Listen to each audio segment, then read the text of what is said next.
Bonjour, bonjour, bienvenue sur cette chaîne. Voilà, vous m'avez posé une question qui est assez récurrente. Vous m'avez demandé qu'est-ce que je pensais de l'objectif SMART. Alors, l'objectif SMART, vous savez, c'est qu'un objectif doit être spécifique, mesurable, atteignable, réaliste et temporel. Tout ça, c'est très bien pour moi, mais c'est un langage un petit peu, disons, un petit peu technocratique et un langage un petit peu universitaire parce que c'est insuffisant. Il manque des éléments. Notre objectif, c'est pas d'avoir un objectif, c'est de l'atteindre et c'est d'arriver à cet objectif-là. Et pour arriver à cet objectif-là, eh bien, il en faut un petit peu plus que le SMART. Il faut d'autres éléments. Prenez le cas d'un voyage que vous voulez faire. Eh bien, le voyage, vous avez une destination. Et la destination n'est pas suffisante parce qu'il faut mentionner toujours votre point de départ. Vous, où est-ce que vous en êtes par rapport à cette destination? Qu'est-ce que ça représente pour vous? Quel est le chemin à parcourir pour être au bout de cette destination? Donc ça, c'est important, c'est le point de départ, c'est vous. Qui êtes-vous par rapport à cet objectif? La deuxième chose qui me semble essentielle, c'est que pour réaliser quelque chose, eh bien, il y aura toujours des embûches, il y aura toujours des obstacles, il y aura toujours des difficultés à surmonter. Et pour les surmonter, eh bien, il faut un état émotionnel. Il faut un état émotionnel qui va vous permettre de les surmonter. C'est-à-dire que cet objectif-là, il doit vibrer en vous.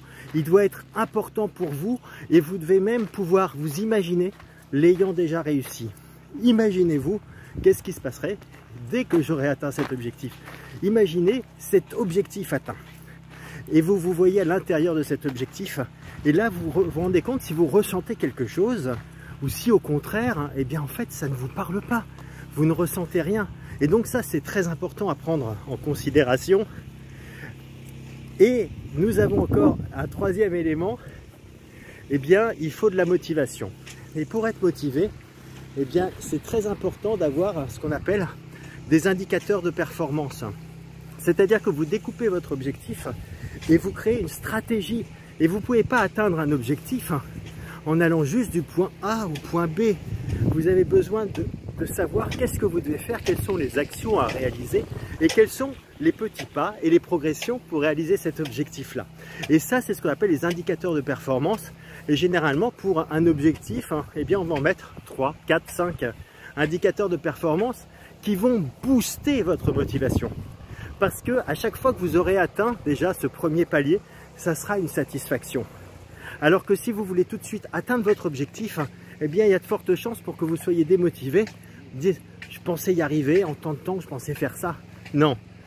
Quand vous n'avez pas atteint le palier immédiatement, tout simplement, vous recréez une micro-calibration et vous recalibrez les éléments pour pouvoir les réaliser avec cette micro-calibration sur l'étape suivante. Et vous avez tout à fait le droit de modifier vos objectifs et vos indicateurs de performance.